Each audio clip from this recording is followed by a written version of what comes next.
Stephen again, and today we are finding ways to fundraise. Fun ways to fundraise, but it's a little bit of a different episode today because Ian here is a professional, or was a professional fundraiser, and he goes a little bit differently to the way you and I do, where we go and look for $2,000 or $3,000 for a fundraise.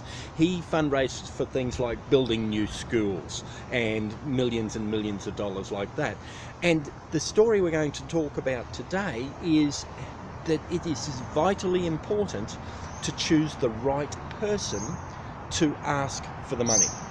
That's about right, isn't it, Ian? Absolutely critical. If you don't have the right person, like if you were going to be asked to give $1 million or 100,000 or whatever, you're not going to give it to any Tom, Dick and Harry who comes along. It's got to be someone who you trust, you respect, and who you are ready to receive his convincing, I guess, of the absolute need for this money, the purpose which it's given. Right. Okay. It critically must be someone who is trusted. Like you and I wouldn't give big sum of money. We'd give something $5 to knock on the door, but to something we wouldn't give big money unless we believe in the cause and we trust the person who's asking us. Okay.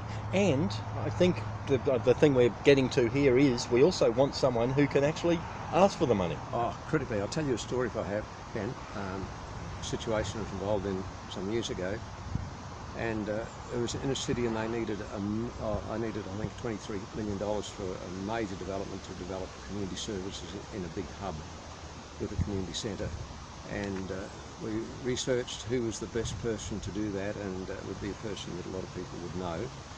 A very, very wealthy man. He makes $1.25 million for months. Right. Okay. Big so he is a very wealthy man. So he was chosen, and you've got to get to know how to get to know that person, and especially knowing one another's networks and his network and his network. And the person really needs to be coached so that they're not put off by big numbers, and also not put off if the person says no. Because we're involved in another situation elsewhere and so we were just rehearsing it, and it was only for $1 million, and so we looked at the scenario. What if this philanthropist says no? Well, our approach was, well, then the whole thing will have to be off, because people are not going to give unless they know that a fundraising effort has really got legs on it. Right. Like if we were going to raise $1 million and you were the first person I was going to ask, and you were willing to give me $5 or $20 or something, and you said to me, how much money's been raised? And we're just starting. You won't give much, no, if anything. No, you don't have trust that it's going to be a goer. Yeah. So you get your big bites in first, and then you go to mum and dad's after you've got about half to 2/3 the money. Okay. So this story's about the first bite that you were going for. Yes. Okay. Once you've got the right person and the right setting, you've got to coach them to not be scared of the money. Like in this case, we were asking for $10 million, and this chap was going to ask, and it was the mayor of the town we chose to do the ask. He had the most glory and honour and respect of people who knew this fellow. And when it came to the crunch, like the chap knew he was going to be asked, within 20 seconds. He knew it was all set up. Why would the mayor be coming to talk to him? And after 20 seconds, this very rich philanthropist fellow pulled his checkbook out and said, "Okay, how much do you want so we can get into the coffee?" And the mayor hesitated, and he said, "Look, okay, you've read the stuff. We'd be really, really grateful if you could give us $1 million." I thought, no. See, $1 million to that mayor was a big lot of money, but really it's only 7 digits on a bit of paper. And to most of it's a lot of money, but to this fellow, and the mayor couldn't ask because for the $10 million. $10 million was just too big a figure in his head. It's a bit like, a kid with pocket money. He doesn't want to spend the buck on something if he's only going to get $1.50 a week. But if he's getting $100 a week, he wouldn't blink about it. Yeah. So it's the mindset of the person doing the ask. They've got to have the confidence, not the arrogance. They've got to be absolutely sincere. They've got to be convinced of the cause. Otherwise, why would you give to someone who you think, oh, this bloke's just a lackey or a show pony doing the job? But if there's a sincerity and there's a belief in the cause, and you're trained at the person doing the ask, to come across. But philanthropists already think big. They think bigger than we do. So you've got to get up to their level of thinking. Like the man, $10 million, he would make that in a week. He would make that in a week, net.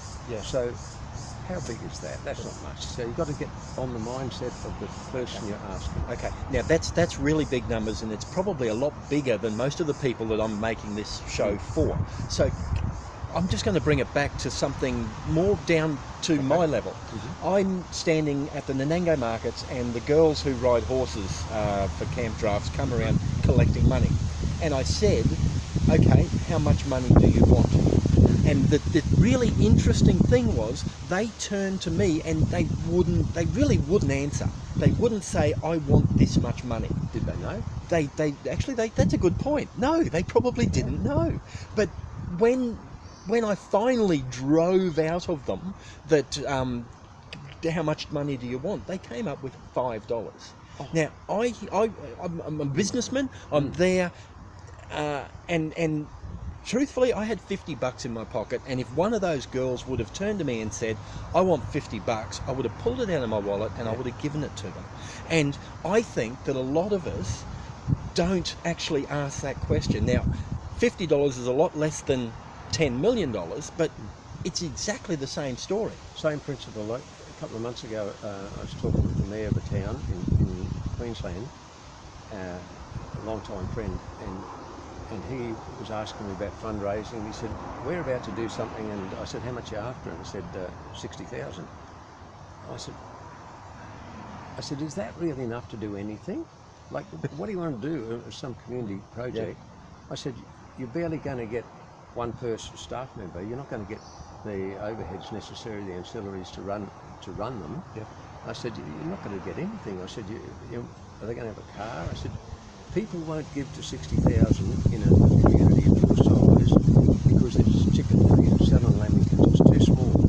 I said, I reckon you need a minimum $250,000. I said, otherwise it's really not a worthwhile project. At a community level, we've got to get bigger. We've got to get bigger. Like people, there's so many people who have so much money, and once they get the joy of giving that first big gift, now a big gift to you might be $100 or $1,000, but once they get the joy of it, and they still wake up in the morning, there's still 3 Weet-Bix on the plate to eat, they know life goes on, they get a real kick, and then they actually are ready to give again. And you can ask, particularly people, what's called high net worth individuals, people who have got a lot of money and want to do something with it, because they find there's no joy in just having money. But once they get the thrill of doing it, then they give again, and they give again, and they give again, and it's amazing, as you sow, so you'll reap. More comes into them. That sounds fabulous. You've got to think bigger though. Okay, so our main primary points from this little talk is, number one, if you're going to ask, make sure you know how much you're going to ask for. If you're going to ask, make sure you're confident in asking, and go ahead and ask. Yep. That's it. That's it. That's it. Thanks very much, Good on you. Ian. I appreciate it. Thanks, You too.